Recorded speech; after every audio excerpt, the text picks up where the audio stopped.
Right, hello viewers. Apologies for the messy desk, but I was very excited to get this and didn't really wait to clean up. So this is the new Unihertz Titan 2 phone that I've been very excited to receive. That'll be replacing my TCL T508 5G keyboard phone. An interlude, it has been brought to my attention that there are modern keypad phones also available. When I was buying my TCL, I was also considering the Quinn F22 Pro, but I went with the TCL because even though the specs are not quite as good, it was running Android 13 as opposed to the Android 12 on the Quinn, and at that time, Android 14 was the latest version. Now, this latest Quinn F25 runs Android 14, but the latest version is Android 15 at the moment. But if I hadn't ordered the Unihertz now, I might be considering upgrading from my TCL to the new Quinn F25. A screenshot of that is on screen now. I was going to do a review on this, and in fact I did film an unboxing on this phone, but I never actually got around to doing a review on it. And I think I received this on the 31st of May last year, and I've been using it ever since. So with this Unihertz, obviously my address is on the other side, so I'm not going to show that. I did back it on Kickstarter, which is why I received it early before it's available for public sale. Although disappointingly, Kickstarter shipped some people's out before others, so some people have had these for over a week now, before I've been able to get my hands on it. So anyway, we'll continue with the unboxing. So just don't want to flip over the box and leak my address to the world, but here we are, Unihertz Titan 2. I did order the holster that goes along with that. So let's get the holster out. So this is just going to be a unboxing and first impressions video, I guess, and maybe a week to a month when I use the phone a bit more, I'll do a review on it. Here we go, leather holster.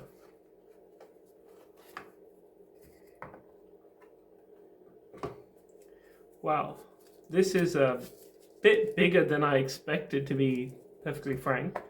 Looks like we get a spare screen protector, I guess. It's in the shape of a screen. I don't think it's a screen.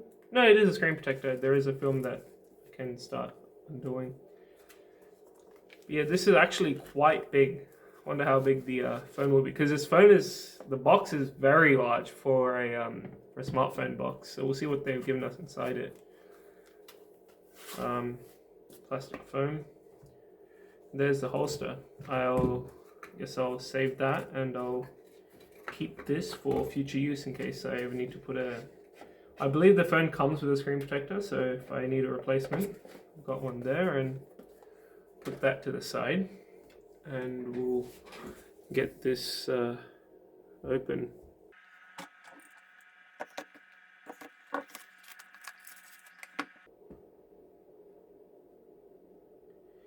Doesn't feel as premium as the opening. It's a bit rough for some of the other smartphones on the market, but I'm not going to judge a phone by its box, right?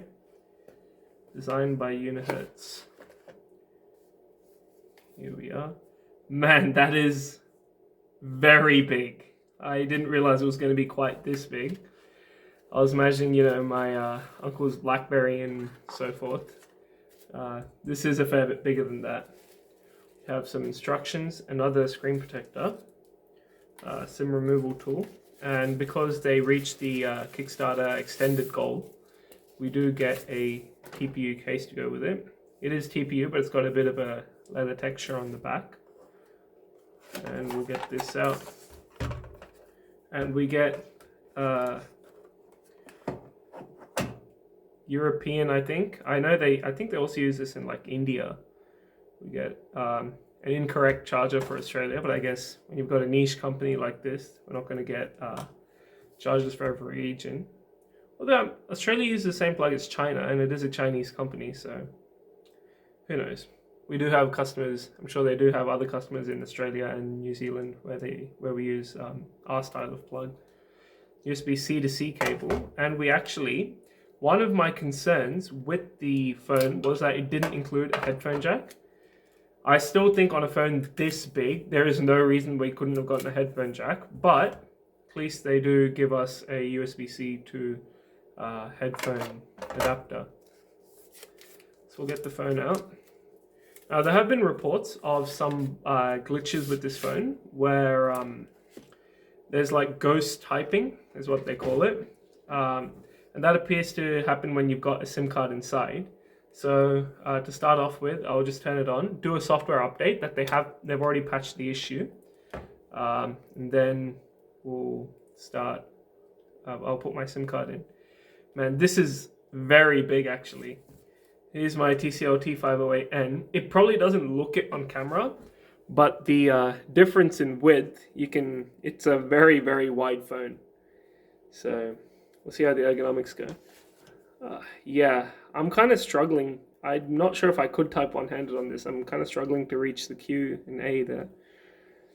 But yeah, in any case, we have an IR blaster on the top, volume buttons, or I guess those are volume buttons. I think these are auxiliary buttons. Power button, USB-C port, microphone, I guess. We do have the rear screen on this model as well. So while this turns on, either I'll yap a bit, depending on what I feel like, or I guess we'll just fast forward it in the edit. So I guess I'll yap a bit about this phone, which is I guess I'll close my notifications there, which is the TCL T508N. I purchased this on AliExpress with a 128 gig micro SD card for like $150 or so, about a year and a half ago.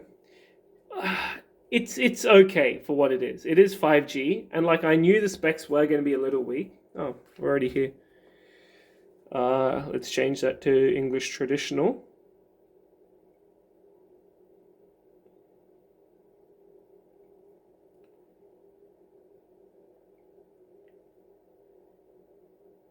I was wondering if you'd go into dark mode directly there. I guess you can't see the screen very well. I'll fast forward through the setup and we'll be back. Right, I've spent about an hour with the phone now. Got it all set up, a pretty lady as my wallpaper.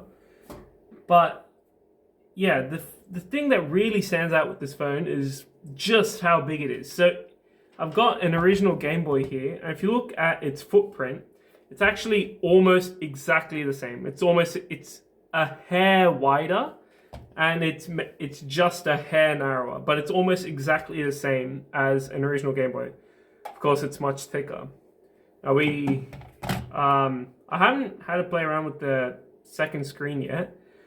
To be honest, and I agree with most people that have talked about it so far, I don't really see the utility in it. So I guess I should talk a little bit more about the sub-screen as well. Just had a little bit of a play with it. So you activate it by double tapping it. I know there's a way to get like full-fledged apps to display on this, but I think that's completely pointless, really. Like, why would you do that? But it does have a couple of cool features. So one of the built-in ones is you've got a little compass, so you know which direction you're pointing. And to get out of it, I think you swipe all the way from the bottom. That's what I've been able to do to get out of it. Of course, you've got a camera, so you can. I'm not very, selfie pilled, but you can use the main cameras to take a selfie if that's something you desire. Shows your time, shows you any notifications, and this is kind of cool. If you have music playing, it can be. Yeah, you can use it to control your media as well.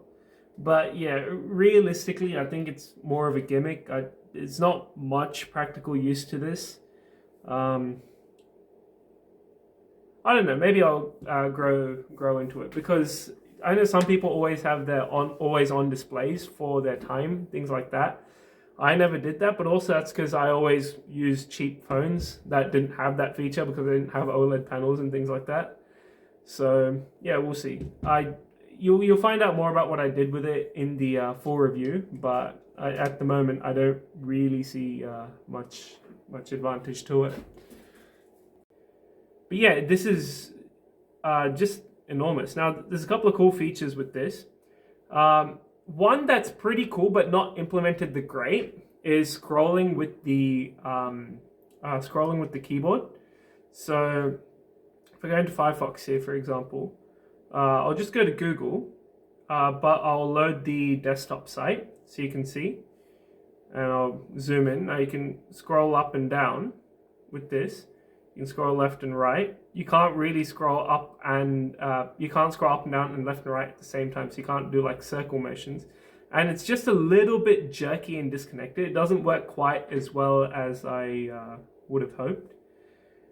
Now, the most important test I have been saving to do on camera, which is the speakers, of course. Now, every new phone I have obviously gets inaugurated with the world's greatest song, which of course is Hello Alone, which is the ending theme of Origairu. And while that loads, we'll talk about the keyboard. The keyboard was surprisingly quick to get used to, especially with the square keys that aren't offset, and with look, I wasn't a former BlackBerry user. I just thought it was very narrow. Looking at the photos, and with all these symbols that you have to press Alt to access, I thought it would be difficult, but I picked it up and was able to type reasonably quickly with it almost immediately. So that was a pleasant surprise. Yeah, let's go Hello Alone. Yeah, let's go for the UE version, why don't we?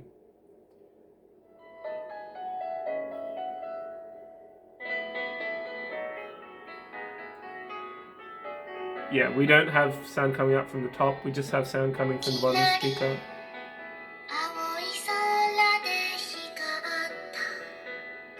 Yeah, it's alright.